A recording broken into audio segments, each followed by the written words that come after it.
नमस्कार, थर्मोडायनेमिक्स के इस कोर्स में आपका स्वागत है। आज इस लेक्चर में हम लोग कुछ और इम्पोर्टेंट टर्मिनोलॉजी को सीखने का प्रयास करेंगे। कुछ ऐसी शब्दावली जो ऊष्मागतिकी के अंतर्गत हमारे लिए बहुत ही महत्वपूर्ण है, उसको हम सीखेंगे। तो उसी क्रम में हम आगे बढ़ते हैं। आज हम सबसे पहले जो चीज़ सीखेंगे वो सीखेंगे थर्मोडायनेमिक वेरिएबल्स या ऊष्मागतिक चर। बेसिकली हमें जो चीज़ पढ़नी है वो तो पढ़नी है, कोई भी जो आपने सिस्टम की परिभाषा पढ़ी थी कि निकाय, तो उस निकाय की अवस्था, स्टेट ऑफ ए सिस्टम, उस चीज़ को हमें पढ़ना है। लेकिन उससे पहले हम ये देखते हैं कि ये ऊष्मागतिक चर या वेरिएबल्स, जो थर्मोडायनेमिक वेरिएबल्स है, वो क्या होते हैं। आप थोड़ा ध्यान से सुनिएगा इस चीज़ को। जैसे मान लो, पहले मैं यहाँ कुछ डेफिनेशन लिख देता हूँ, फिर आपको और अच्छे समझ में आएगा। आप लिखिए, ऊष्मागतिकी के अंतर्गत किसी निकाय की अवस्था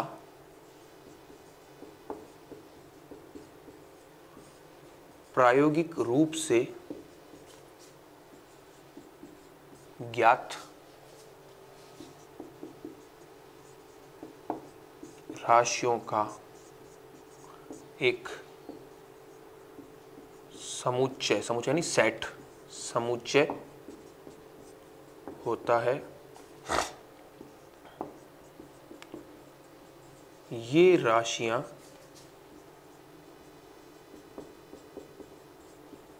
ऊष्मागतिक चर कहलाती है। ठीक है, अब ये क्या है, इसको आप थोड़ा ध्यान से देखिए। हमने क्या लिखा है यहाँ पर, देखो कि ऊष्मागतिकी के अंतर्गत किसी निकाय की अवस्था, ये इंपॉर्टेंट वर्ड है, प्रायोगिक रूप से ज्ञात राशियों का एक समुच्चय होता है। ये राशियां ऊष्मागतिक चर कहलाती है। इसको आप एग्जाम्पल से समझिए। जैसे मेरे पास देखिए, आपके पास बर्फ है, आइस, एक है आपके पास प्योर वाटर और एक है आपके पास वेपर। कंटेंट सेम है, तीनों में H2O से मिलकर के बनी है। लेकिन क्या हो रहा है, आइस है तो उसका टेम्परेचर कम है, वाटर है उसका टेम्परेचर थोड़ा ज़्यादा है तुलनात्मक रूप से, और वेपर है उसका टेम्परेचर और ज़्यादा है। तो एक इस टेम्परेचर वर्ड को आप पकड़िए। टेम्परेचर को वेरी करने से क्या हो रहा है, वो जो सिस्टम है उसकी क्या हो रही है, अवस्था बदल रही है। तो ठीक इसी प्रकार से कोई भी आप सिस्टम लीजिए, उस सिस्टम की जो स्टेट होती है, इसको हम कहते हैं निकाय की अवस्था, वो क्या होती है, कुछ ऐसे पैरामीटर्स या कुछ ऐसे वेरिएबल्स होते हैं जिनको अगर आप बदलते हो तो उसकी अवस्था बदल जाती है। तो वो पैरामीटर या वेरिएबल्स तो आपके कहलाते हैं ऊष्मागतिक चर। और ये ऊष्मागतिक चर मिलकर के जो चीज आपके सामने प्रस्तुत कर रहे हैं, जैसे मान लो मैंने कह दिया, सपोज करो मेरे पास ये पेन है, इसका एक सर्टेन टेम्परेचर होगा, इसका एक सर्टेन प्रेशर हो, इस पर प्रेशर होगा, इसका एक सर्टेन वॉल्यूम होगा, सब कुछ इसकी कुछ ना कुछ सर्टेनिटी होगी। तो वो सारे पैरामीटर, अगर मान लो सपोज करो मैं कोई ऐसा प्रेशर क्रिएट करूँ या इसको गर्म करता हूँ, तो इसकी हो सकता है साइज शेप बदल जाए, तो किसी न किसी आधार पर बदल रही है टेम्परेचर चेंज करने से। तो वो जो पैरामीटर हैं जो इस पूरे सिस्टम को डिस्क्राइब कर रहे हैं, इस पूरे सिस्टम को समझा रहे हैं, वो सारे पैरामीटर क्या कहलाते हैं, ऊष्मागतिक चर कहलाते हैं। बहुत आसान सी बात मैंने आपको बता दी कि किसी भी निकाय की अवस्था को अगर आपको प्रदर्शित करना है तो आपको कुछ राशियां चाहिए, और उन राशियों को आपको प्रायोगिक रूप से ज्ञात करने योग्य भी होनी चाहिए। ऐसा नहीं है कि ऐसे ही काम चल जाएगा। राशियां भी ऐसी होनी चाहिए जिनको आप एक्सपेरिमेंटली उनकी वैल्यू फाइंड कर सको। क्यों? क्योंकि अगर आप वैल्यू फाइंड नहीं कर पाओगे तो उसमें चेंज को आप कैसे देखोगे, और उसमें अगर आप चेंज को नहीं देख पाओगे तो फिर आप कैसे समझाओगे कि उसकी अवस्था बदली या नहीं बदली। तो वापस ध्यान से सुन लीजिए आप कि ऊष्मागतिकी के अंतर्गत हम क्या करते हैं, कोई भी सिस्टम हो, उस सिस्टम की अवस्था को अगर हमें दर्शाना है तो हमें कुछ ऐसी राशियां चाहिए जिनको हम प्रायोगिक रूप से ज्ञात कर सकते हैं। तो उन राशियों का जो समुच्चय होता है, उनका जो सेट होता है, वो सेट आपका क्या कहलाता है, ऊष्मागतिक चर कहलाता है, वेरिएबल्स है। सामान्य रूप में मैंने आपको पहले बताया, ऊष्मागतिकी के अंतर्गत हम क्या कहते हैं, जैसे सिलेंडर में कोई गैस भरी हुई है तो उसका एक सर्टेन टेम्परेचर होगा, प्रेशर होगा, वॉल्यूम होगा। तो जो प्रेशर, टेम्परेचर, वॉल्यूम है वो एक तरह से क्या हो गए, वेरिएबल्स हो गए। और ये तीनों मिलकर के जो चीज प्रदर्शित कर रहे हैं, एक पर्टिकुलर टाइम पीरियड पर कोई certain pressure, certain temperature, certain volume है, ठीक है ना, निश्चित ताप दाब आयतन है, तो वो जो चीज प्रदर्शित कर रहे हैं वो उसकी क्या कहलाती है, अवस्था कहलाती है। तो यहां पर आप एक लाइन और लिख लीजिए। ये तो लाइन आपने लिखी है, इसके आगे आप एक लाइन और लिख लीजिए कि, एक सेकेंड मैं लिख देता हूं, यहां लिखिए आप, किसी निकाय के लिए ताप, दाब, आयतन आदि, और भी राशियां आएगी आगे मैं बताऊंगा आपको, आदि राशियां। अभी फिलहाल ये 3 हम लिख लेते हैं, आदि राशियां उष्मागतिक चर कहलाती है। ठीक है, ये 3 पीवीटी, और भी आएगी। ठीक है ना, तो देखिए आप टेम्परेचर, प्रेशर और वॉल्यूम में चेंज करते हो तो उसकी अवस्था बदल जाएगी। तो इसका मतलब इनमें चेंज करने से अगर इसमें कुछ चेंजेज हो रहा है तो ये क्या है, वेरिएबल्स है। अब ये जो वेरिएबल्स होते हैं वो एक दूसरे से इंडिपेंडेंट नहीं होते, बहुत इंपॉर्टेंट चीज है। वो क्या होते हैं, एक दूसरे पर निर्भर करते हैं या एक दूसरे से संबंधित होते हैं। कैसे, आपको मैं एक चीज बताता हूं। एक बहुत बेसिक सी इक्वेशन आप लोगों ने पढ़ी है, PV = RT। ये आदर्श गैस के लिए अवस्था समीकरण है। ठीक है ना, equation of state of an ideal gas. तो यहां पर आप देखो P भी है, V भी है, T भी है, लेकिन आप इस समीकरण से क्या देख पा रहे हो कि जो P है उसको मैं V और T के रूप में लिख सकता हूं। यहां से P क्या हो जाएगा, RT/V। तो जहां पर भी P है वहां पर वॉल्यूम और टेम्परेचर के रूप में लिख सकता हूं। उसी प्रकार से T को PV के रूप में लिख सकता हूं और V को PT के रूप में लिख सकता हूं। तो कहने का मतलब है ऐसा नहीं है कि आप प्रेशर चेंज करोगे तो केवल प्रेशर ही चेंज होगा, नहीं। अगर आप प्रेशर चेंज कर रहे हो तो वॉल्यूम और टेम्परेचर में भी चेंज होगा। अगर आप टेम्परेचर चेंज कर रहे हो तो प्रेशर और वॉल्यूम में भी चेंज होगा। तो कहने का मतलब हो गया ये जो राशि है वो एक दूसरे से स्वतंत्र नहीं है, अपितु एक दूसरे पर निर्भर करती है। They are not independent to each other, basically they are related to each other. और इन राशियों का जो समुच्चय है, इस समीकरण को अगर मान लीजिए मैं ऐसे लिखता हूं, आप देखिए पहले एक बार, फंक्शन ऑफ PVT = 0। तो ये मेरे पास क्या आ गई, एक इक्वेशन आ गई। इक्वेशन का मतलब क्या हो गया, इक्वेशन सेम है, यानी एक ऐसी इक्वेशन जिसको मैं PVT के रूप में लिख रहा हूं। तो ये इक्वेशन मेरी क्या कहलाती है, जो भी सिस्टम है आपका, उस सिस्टम की अवस्था समीकरण कहलाती है। ठीक है, इसको आप नोट करिए, देखो ये चीजें बहुत काम आएगी। मैं इसको सिस्टमेटिक लिखवाता हूं आपको। ये तो आपने नोट कर लिया, अब आगे आप एक लाइन लिखिए, क्योंकि ये चीजें बहुत ज्यादा आपके बार बार काम आने वाली है। यहां पर आप इन चीजों को अगर अच्छे से समझ लोगे तो आगे की चीजें आपके लिए बहुत आसान हो जाएगी। ठीक है, चलो यहां पर हम लिखते हैं, एक लाइन लिखिए आप लिखिए, ऊष्मागतिक चर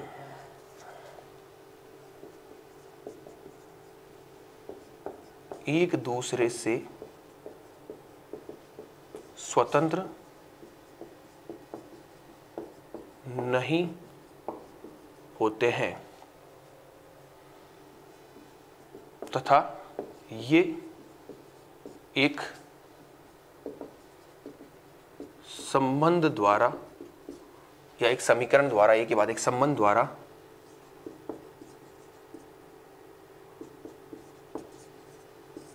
परिभाषित होते हैं,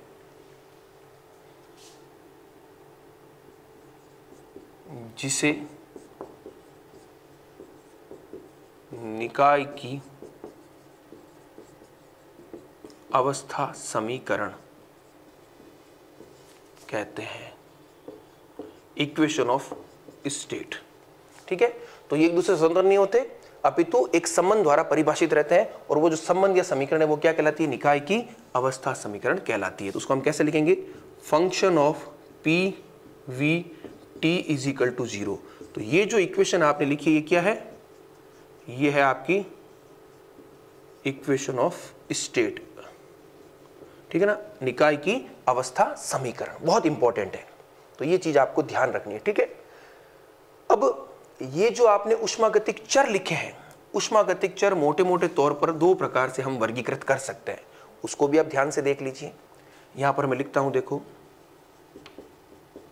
ऊष्मागतिक चर, इसको हम ब्रॉडली 2 भागों में वर्गीकृत कर सकते हैं। कौन कौन से हैं, अभी मैं लिख देता हूं यहां पर। पहला तो हो जाएगा आपका मात्राश्रित चर, इंग्लिश में इसको कहते हैं एक्सटेंसिव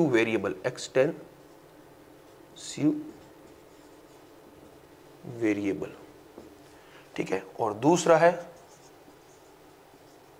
मात्रा स्वतंत्र चर, जिसको हम कहते हैं इंटेंसिव वेरिएबल। अब ये क्या है, बहुत छोटी सी बात है, मात्राश्रित, जो मात्रा पर निर्भर करते हैं। मात्रा का मतलब क्या हो गया, यहां पर आप एक लाइन लिखिए फिर और अच्छे से समझ में आएगा। आप लिखिए ये चर, एक मिनट,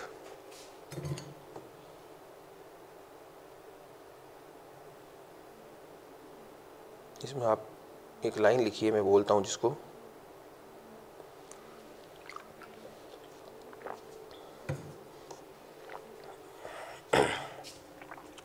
एक मिनट, इसको लिखिए आप, इस चर का मान मात्रा पर निर्भर करता है, अर्थात यह चर निकाय के आकार के समानुपाती होता है। ठीक है ना, प्रोपोर्शन में होता है। समझिए इसको कैसे, एग्जाम्पल से समझोगे आप।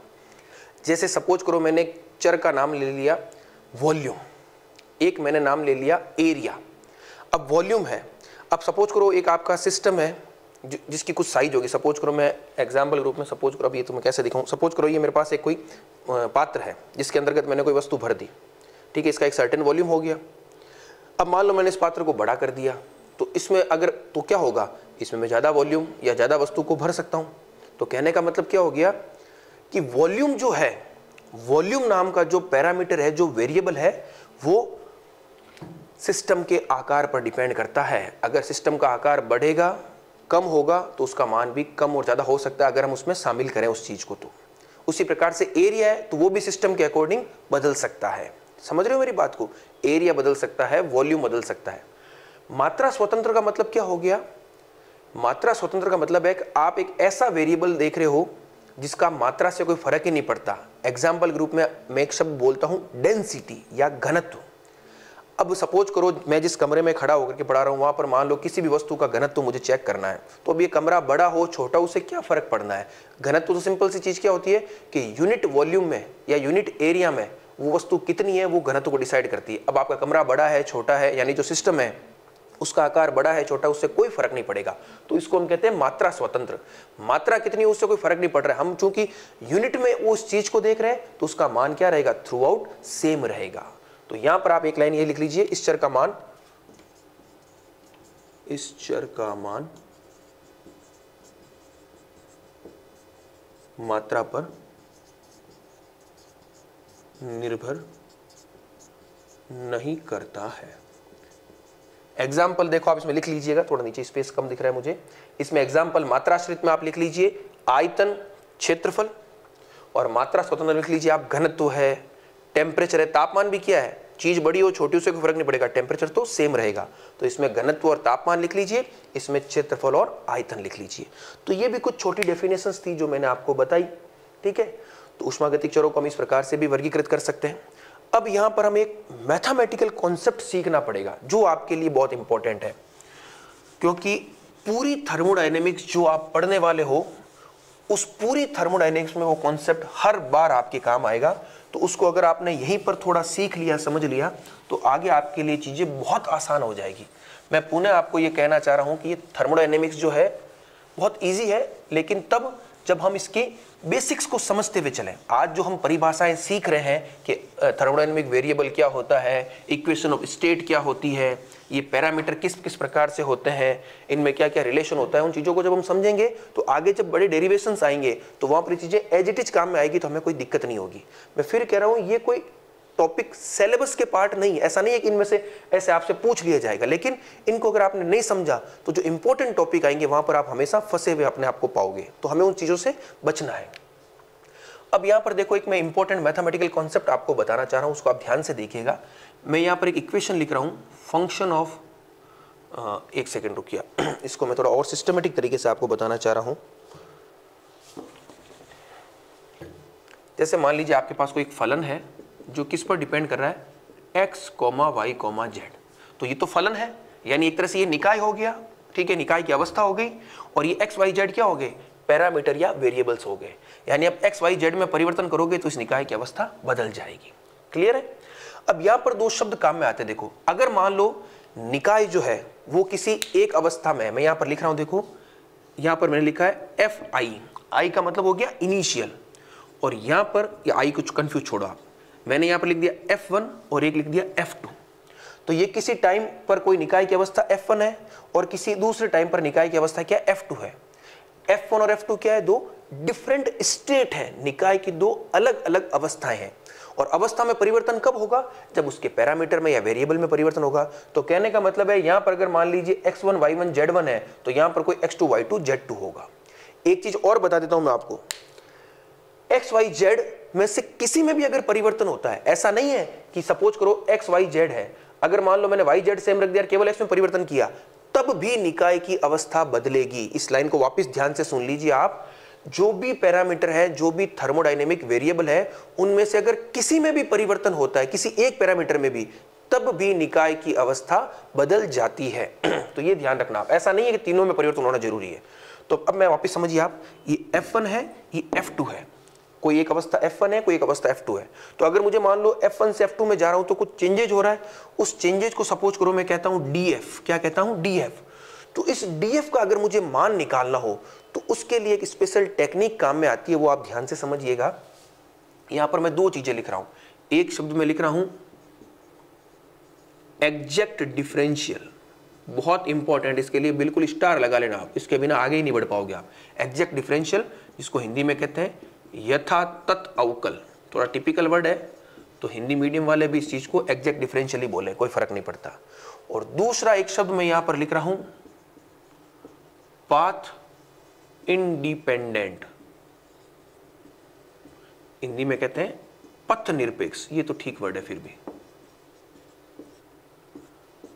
अब देखो, अगर ये जो DF है एक तरह से डिफरेंशियल है, चेंज है, ये अगर एग्जैक्ट डिफरेंशियल है, अगर ये एग्जैक्ट डिफरेंशियल है, तो उस स्थिति में ये जो आपका चेंज है वो कैसा होगा, पाथ इंडिपेंडेंट होगा। ध्यान से सुनिए, अगर ये चेंज यानी F1 से F2 तक आप आ रहे हो, तो ये जो चेंज DF मिला, अगर ये चेंज एग्जैक्ट डिफरेंशियल है, तो उस स्थिति में आपका जो ये फलन है, ये जो पूरा सिस्टम है, वो कैसा होगा, पाथ इंडिपेंडेंट होगा। वापिस समझिए कैसे। अब F1 से F2 तक पहुंचने के क्या क्या तरीके हैं, एक मान लीजिए आप ऐसे पहुंच सकते हो, एक मान लीजिए आप ऐसे पहुंच सकते हो, समझ में आया आपको, एक आप मान लीजिए सीधे पहुंच सकते हो, एक मान लीजिए ऐसे जा सकते हो। ये अलग अलग तरीके हो गए, पाथ हो गए। पाथ नंबर 1 ये ले लीजिए, पाथ नंबर 2 आपका ये ले लीजिए, पाथ नंबर 3 ये ले लीजिए, पाथ नंबर 4 ये ले लीजिए। पहुंच तो आप F1 से F2 तक ही रहे हो, चेंज DF है, लेकिन अलग अलग आपने पाथ काम में ले लिए। तो पाथ इंडिपेंडेंट का मतलब क्या है कि यदि ये एग्जैक्ट डिफरेंशियल है तो पाथ इंडिपेंडेंट है, यानी आपको कोई फर्क नहीं पड़ रहा है कि आप किस पाथ का अनुसरण या किस पथ का अनुसरण कर रहे हो। आपको सिर्फ क्या ध्यान रखना है कि इस पोजीशन पर ये जो एक्स वाई जेड है, इनके मान क्या है, जैसे सपोज करो x1 y1 z1 कह दिया, और इस पोजीशन पर इनके मान क्या है, x2 y2 और z2 कह दिया। तो इस DF का मान केवल इस पर और इस पर ही निर्भर करेगा। इसका मतलब होता है पाथ इंडिपेंडेंट। आप किस पथ से गए कोई फर्क नहीं पड़ रहा है, शुरुआत में आप क्या थे और अंत में आप क्या थे, उनका जो चेंज है वही आपका DF शो करेगा। और दोनों वाइस वर्सा है। अगर कोई भी निकाय है वो अगर पाथ उसमें चेंजेस पाथ इंडिपेंडेंट है, यानी केवल F1 और F2 की अंतिम अवस्थाओं पर निर्भर कर रहा है, तो उस स्थिति में जो चेंज होगा वो आपका एग्जैक्ट डिफरेंशियल कहलाएगा। तो मेरे हिसाब से आप इस चीज को समझ गए होंगे। थर्मोडायनेमिक्स में पूरी तरह से यही शब्द बार बार काम आएंगे, क्योंकि आपको क्या करना है, थर्मोडायनेमिक्स में आप क्या करोगे, निकाय की अवस्था को चेंज करके थर्मोडायनेमिक वेरिएबल को बदलोगे तो अवस्था बदलेगी, अवस्था बदलेगी तो आपको चेंज ही तो देखना है। वापिस एक चीज और बता दूं, थर्मोडायनेमिक्स में हमारे लिए किसी भी पैरामीटर जैसे वॉल्यूम हो गया, प्रेशर हो गया, टेम्परेचर हो गया, उसके एब्सोल्यूट वैल्यू से हमारा कोई लेन देन नहीं है कि टेम्परेचर कितना है। हमें क्या देखना है, change in temperature, change in volume, change in pressure. तो चेंज देखने के लिए आपको इन दो चीजों को ध्यान रखना पड़ेगा। और थर्मोडायनेमिक्स में मैक्सिमम जो चेंजेस होंगे वो आपके पाथ इंडिपेंडेंट ही होंगे, और उनका डिफरेंशियल आप कैसे लिखोगे, एग्जैक्ट डिफरेंशियल के रूप में लिखोगे। तो ये इंपॉर्टेंट चीज थी जो मैंने आपको बता दी, F1 F2 के रूप में DF एग्जैक्ट डिफरेंशियल और पाथ इंडिपेंडेंट। अभी हम इसको लिखेंगे भी, ठीक है ना। अभी हम इस चीज़ को पूरा सिस्टमेटिक लिखेंगे तो आपको और अच्छे से पता चल जाएगा, क्योंकि चीज़ें बहुत काम आने वाली है। तो सबसे पहले तो आपने इस तरह से लिख लीजिए, इस तरह का डायग्राम भी बना लीजिए, ठीक है ना। एग्जैक्ट डिफरेंशियल भी लिख लीजिए इस तरह से। अब इसमें जो लाइन लिखनी है वो मैं आपको थोड़ा बता देता हूँ। ये सब आप इस तरह से डायग्राम बना लीजिए। अब देखो, अगर ये डीएफ एग्जैक्ट डिफरेंशियल है तो इसको लिखने का भी एक स्पेशल तरीका होता है। कैसे लिखेंगे आप इसको बिल्कुल बॉक्स में बंद कर लीजिए। चेंज इन एफ यानी डीएफ, अगर ये फलन है तो डीएफ कैसे लिखोगे आप, इसको ऐसे लिखोगे del F upon del X into D X plus del F upon del Y into D Y plus del F upon del Z into D Z. ये इसका तरीका है, ऐसे ही लिखा जाता है। ये पार्शियल डेरिवेटिव है और ये फुल डेरिवेटिव है। तो आप कैसे लिखोगे, अगर पूरा चेंज देखना है तो f का x के साथ वेरिएबल, y के साथ z के साथ इस तरह से लिख करके और आपको इस फॉर्म में लिखना है। तो ये बहुत इंपॉर्टेंट चीज है। एग्जैक्ट डिफरेंशियल को हम इस तरह से लिखते हैं। आप पैरामीटर पकड़ लीजिए कौन कौन से है, उसके आधार पर इस तरह से लिख दीजिए। और पाथ इंडिपेंडेंट का क्या मतलब है, वो भी एक लाइन आप नीचे लिख लीजिए। इसमें आप लिखिए एक लाइन, आप यहां पर एक लाइन लिख लीजिए, मैं यहां लिख देता हूं। आप लिखिए इस स्थिति में, इस स्थिति का मतलब हो गया एग्जैक्ट डिफरेंशियल वाले फेज में, इस स्थिति में प्रयुक्त फलन पथ निरपेक्ष यानी पाथ इंडिपेंडेंट, पथ निरपेक्ष होता है, अर्थात इसका मान केवल प्रारंभिक व अंतिम बिंदुओं की स्थिति पर ही निर्भर करता है। केवल F1 और F2 पर, किस पथ से गए कोई फर्क नहीं पड़ता है। तो ये बहुत इंपॉर्टेंट चीज को आप नोट कर लीजिए, आगे ये शब्द बार बार काम में आएंगे। तो ये हमारा एक इंपॉर्टेंट लेक्चर था जिसको हमने किया। यहाँ पर हमने उष्मागतिक चर क्या होते हैं, निकाय की अवस्था क्या होती है, उसकी अवस्था समीकरण को किस रूप में लिखा जाता है, चरों को हमने मात्राश्रित मात्रा स्वतंत्र के रूप में भी समझा, और एक इंपॉर्टेंट मैथमेटिकल कंसेप्ट को हमने यहाँ पर सीखा है कि अगर कोई फलन एक्स वाई जेड है और उसमें चेंजेज आप डीएफ देख रहे हो, अगर वो चेंजेज एग्जैक्ट डिफरेंशियल के रूप में है तो वो फलन पाथ इंडिपेंडेंट होगा, और अगर कोई पाथ इंडिपेंडेंट है, आपको पता है पाथ इंडिपेंडेंट है, तो उसका चेंज एग्जैक्ट डिफरेंशियल ही होगा, और एग्जैक्ट डिफरेंशियल है तो उसको हम इस रूप में लिखते हैं। ये चीज आपको मैंने यहाँ समझाई। अब हम इस लेक्चर को यहीं समाप्त करेंगे। नेक्स्ट लेक्चर में हम कुछ और टर्मिनोलॉजी को सीखने का प्रयास करेंगे।